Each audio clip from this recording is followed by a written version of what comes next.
Good Sunday morning, everybody. I woke up, I don't know, about 6:30. Usually get up at 4:30, 5 o'clock every day, but we're not working today, so I'm used to working majority of the time 7 days a week. So kind of at a loss this morning. Got some coffee. Went out and walked around, checked everything outside.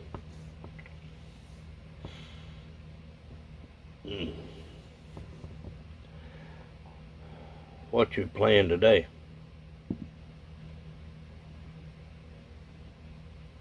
It's supposed to be a day of rest, and we'll see. There's some things I need to do. I need to level this trailer. When I parked it at night, about 10:30 at night by myself. And I didn't park it at an angle, I parked it straight in. And so it's kind of on the slide outside.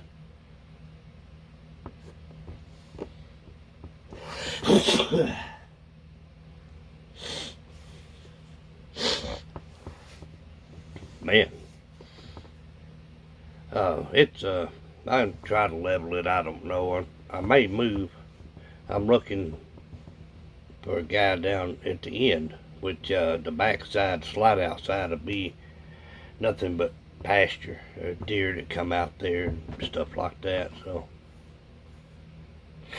I can open up this big window here at the dining table and sit at the table and look at something other than other trailers. And well, a little kitchen window opens up to a couple of fields. There's cows and horses and mules, but it's kind of hard. It's kind of hard to just look at that little window when it's by the stove, between the stove and the sink. So anyway, if I can get on that backside there, and it'll be level. So, and I won't have to do it. I don't want to have to do it twice, but you never know. It maybe about the end of this month, that guy probably move. He only comes down maybe once a month for not even, sometimes a day, sometimes not even a day. He comes in. He's a supervisor for an inspection company, and one guy's here. We used to have another one that was over here, but he moved to another location. And on the other side of Andretti here, there's an inspector. But anyway, I got dibs on that, and hopefully I can move and have a better view. So a little stuffed up this morning. I got some things that I want to do, and it's hard to do in one day. The back in my trailer, I may have said it before in other videos, I have a deal that pulls out, and it's got a deck type thing in there. You can haul stuff, pull it out. It's about 3 foot by 8 foot, 7 foot. And I would like to plant a little mini garden there. But like I said before, it's so hard. You do all that work and everything. I love a garden. And I'm going to tell you, talk about taking care of something and being on top of it and nurturing the plants. I do that. And but you get these seeds, and they say heirloom, and they're big boy tomatoes or little tomatoes, you know, salad type tomato stuff. And I try to grow that. I try to grow some banana peppers, bell peppers, even some jalapenos, and just some different stuff. You know, I'm not going to be able to grow cantaloupe or watermelon on that little area. So,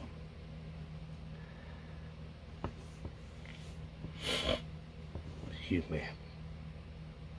But, you know, I like to grow stuff, but you get those seeds and they don't grow, they don't produce anything.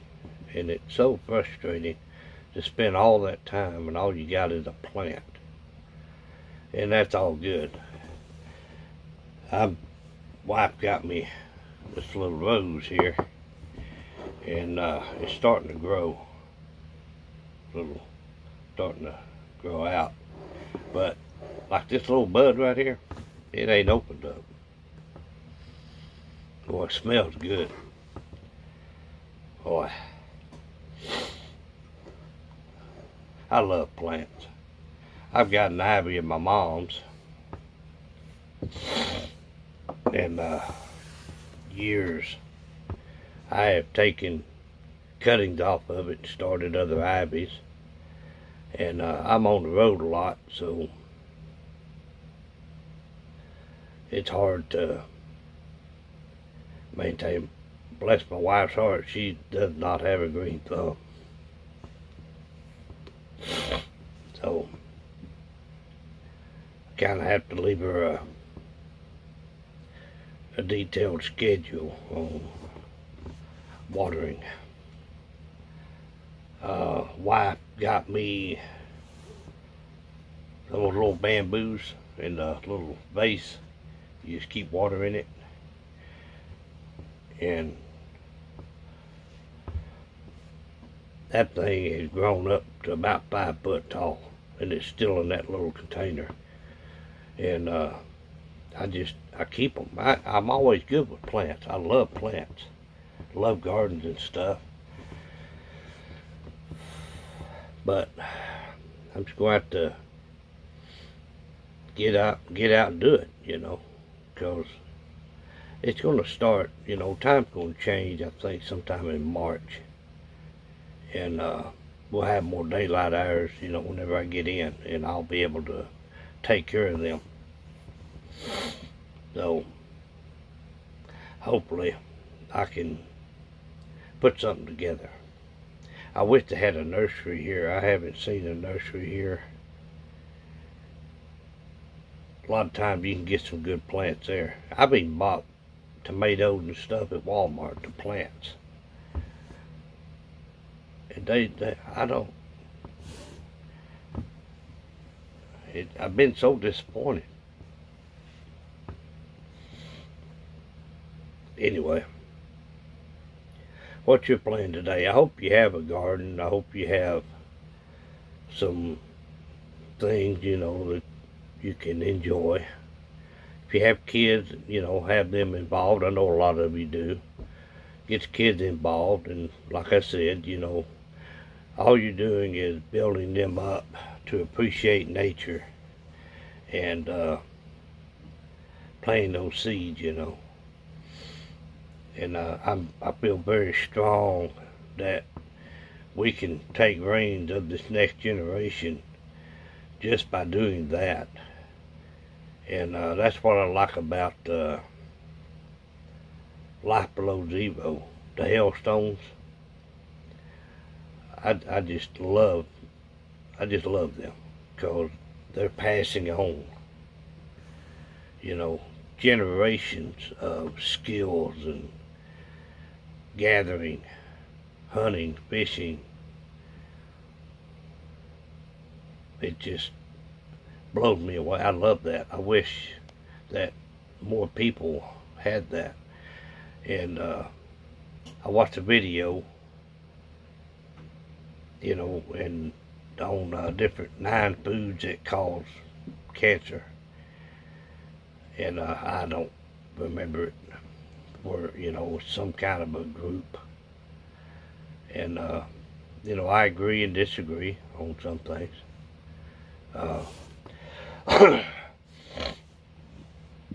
If you study it, you'll see that corn, even though it tastes good and it's all that, but it has no nutritional value to the human body. It'll butter up some cows and pigs and stuff like that, but excuse me.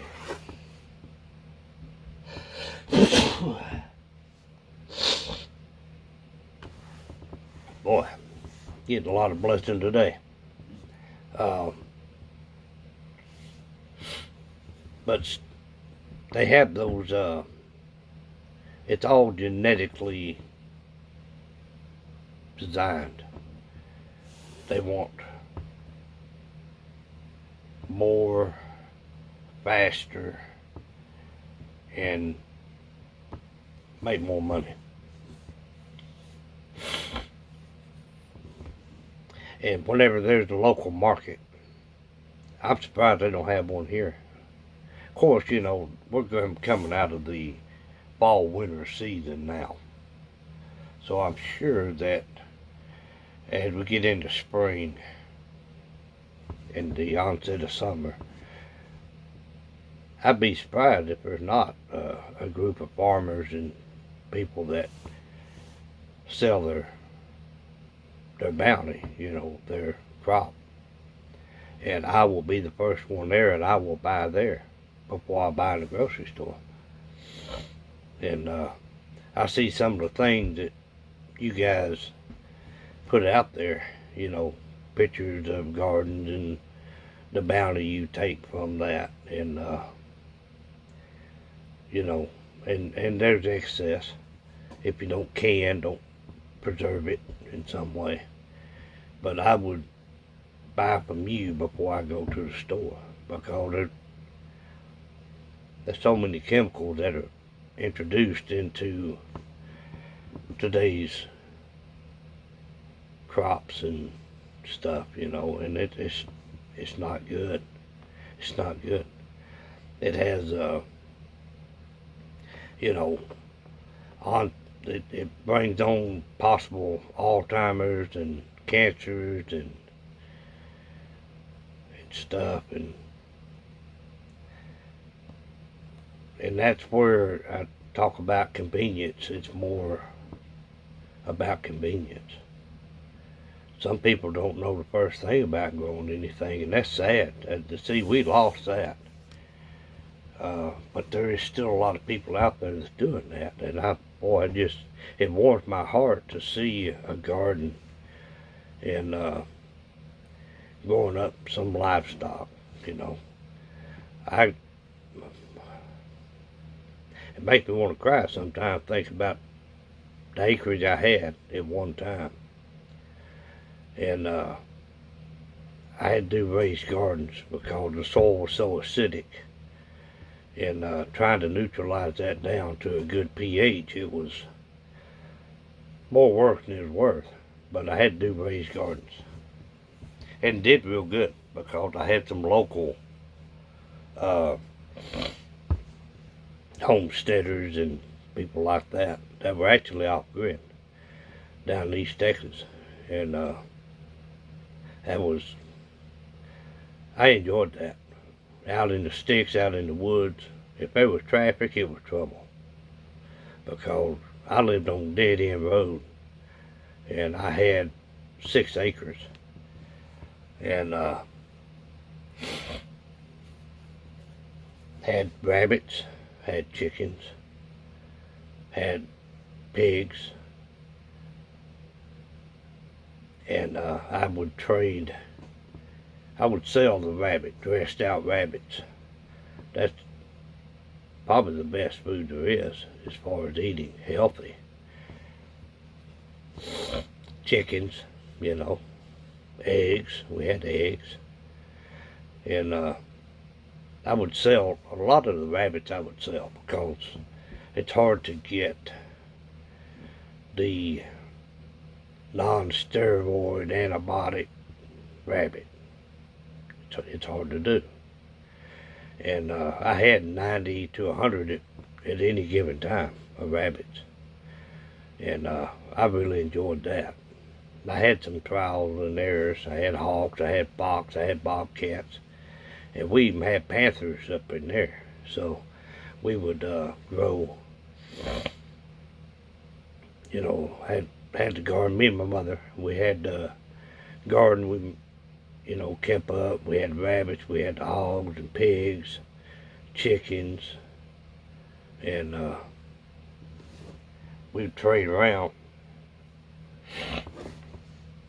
Mother loved turnips. I never did acquire a taste for turnips, but this old boy down the road, tender, big turnips.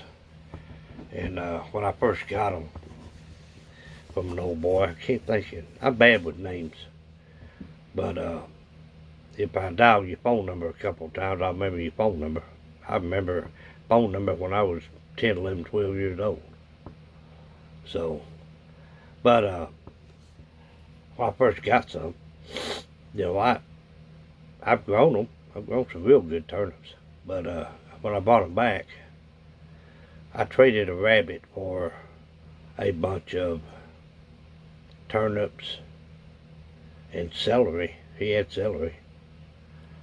And so when I come back, Mother said, "Oh, them too big. I'll try them, And she tried them out. She said those are the best turnips she'd had in years. And, normally when they get real big, they're tough. But she said, I gotta get some more of those. Anyway, I'm getting off on old stories, but I love that country.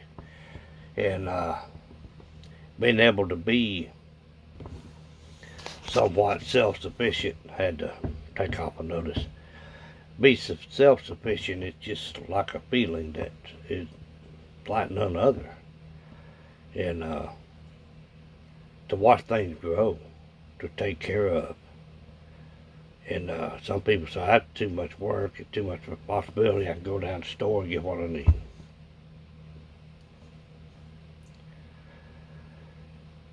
Some people just don't know. And they never will. Today's society never will. But there's still people like yourself, I hope, and raising kids and to carry on tradition. And I hope if like I said, if you got kids, you get out there and you tend to your garden, you sit around, drink some coffee. I went outside, watched cows and stuff this morning. And there's so many things I'd like to do. And I'm going to start doing it. As soon as we get we're like in the 30s, upper 30s, the last couple of days. And I'm wearing my system out. I either got the heater on, I got the AC on, I got the heater on, got the fan on, got bouncing back and forth. No wonder I can't get over some of this cold, But I feel a lot better than I did. Head's still a little clogged up, but I'm going to get some peppermint oil going. I found some cypress oil on clearance, and I bought it. It was $3. Some of that stuff you buy at Walgreens, CVS. I like CVS essential oil better because they seem to be stronger. And I'm going to get some rosemary, if I can find some rosemary, some more peppermint oil. Cypress, I can take or leave it. I just found a good deal on it. Smells good. And so I'm just going to piddle around here today, guys. I hope you have a great day. I hope weather's good to you. I hope you're able to go out and tend to your place and enjoy it and rest. Even though we do stuff, still it's just a comfort in getting to do that. There's a lot of countries that don't get to do that. And in some countries that's their sole means of survival, growing their own crops and having livestock and stuff like that. There's a lot of people that solely rely on that.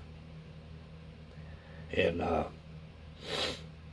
if there's somebody nearby and, you know, I had all my stuff done, I go out and help them because I enjoy that. And somebody told me the other day that out there when we working and stuff, I keep shovels and stuff in my truck. And old boy told me, he said, "You're the hardest working safety compliance guy I've ever known." And I said, "Okay, thank you." A lot of times people go out and they sit around and they sign paperwork and they sit in their truck all day. I don't do that. I'll get back to walking. Some of this ground is dried up, and I do an average 5-6 miles a day. I'll walk, and I can tell I haven't done it in a while because I did it the other day. I did 6 miles the other day, and I felt it the next day.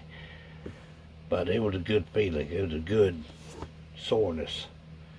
It tells me that I've done something.